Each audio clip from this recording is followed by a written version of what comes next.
of course, it's just a view of what is happening here as attendees and invitees begin to assemble. Now, let me indicate to you that persons attending this morning's event were specially invited, so you just couldn't show up here.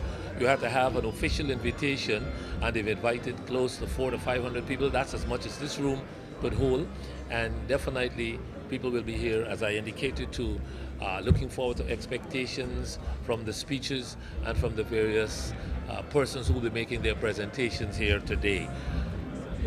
Guyana, it's a rainy morning here in Georgetown, but it hasn't daunted the spirits of people who plan to come out and listen to these speakers.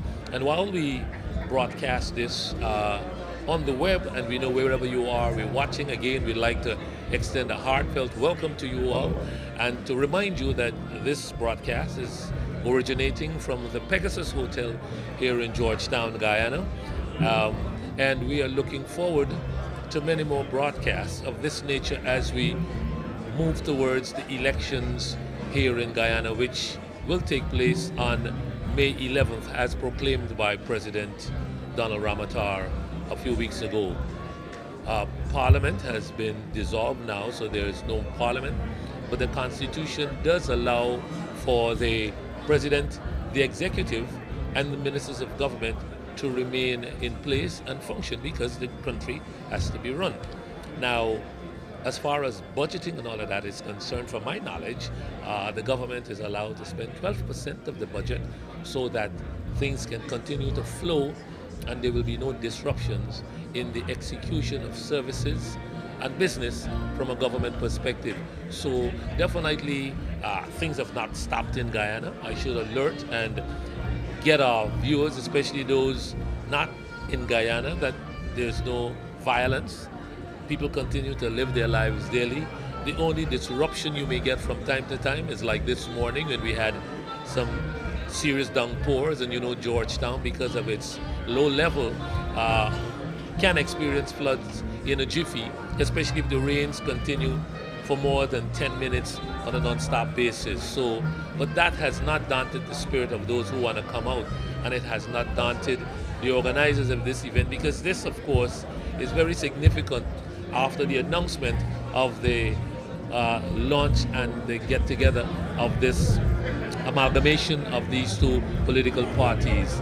The Alliance for Change, as you may have been reading or know, is headed by Mr. Kemraj Ramjatan. He is their political leader.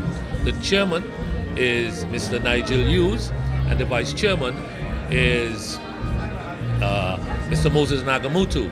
However, in this case, as Guyana gears for election, and the combination of the two, Mr. Moses Nagamutu, who is a much more seasoned and experienced politician, so to speak, has been selected to be, or it has been agreed upon, that Mr. Moses Nagamutu will be the prime ministerial candidate for the alliance.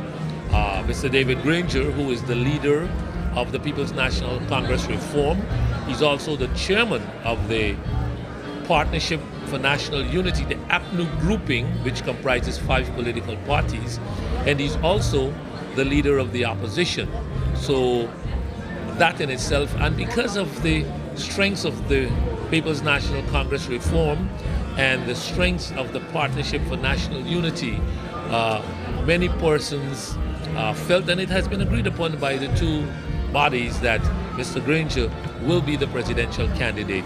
I'm sure you must have been reading too that a number of things have happened as far as how ministries and responsibilities will be handled. I'm sure this will also come out this morning in the various presentations, but just to give you a brief, there's a 60-40 arrangement in place in the event that this alliance becomes government after May 11th. Now, as you must have read or heard also, the presidential candidate will come from the Partnership for National Unity. The prime ministerial candidate will come from the Alliance for Change.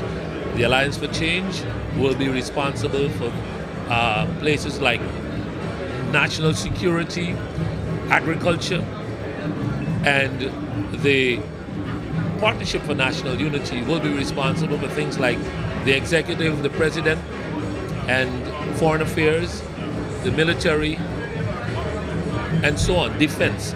Now, one of the things that has been in conversation here, and people have been wondering, why was it was split this way? However, as Mr. Williams alluded to us as well, there had to be an arrangement of some sense.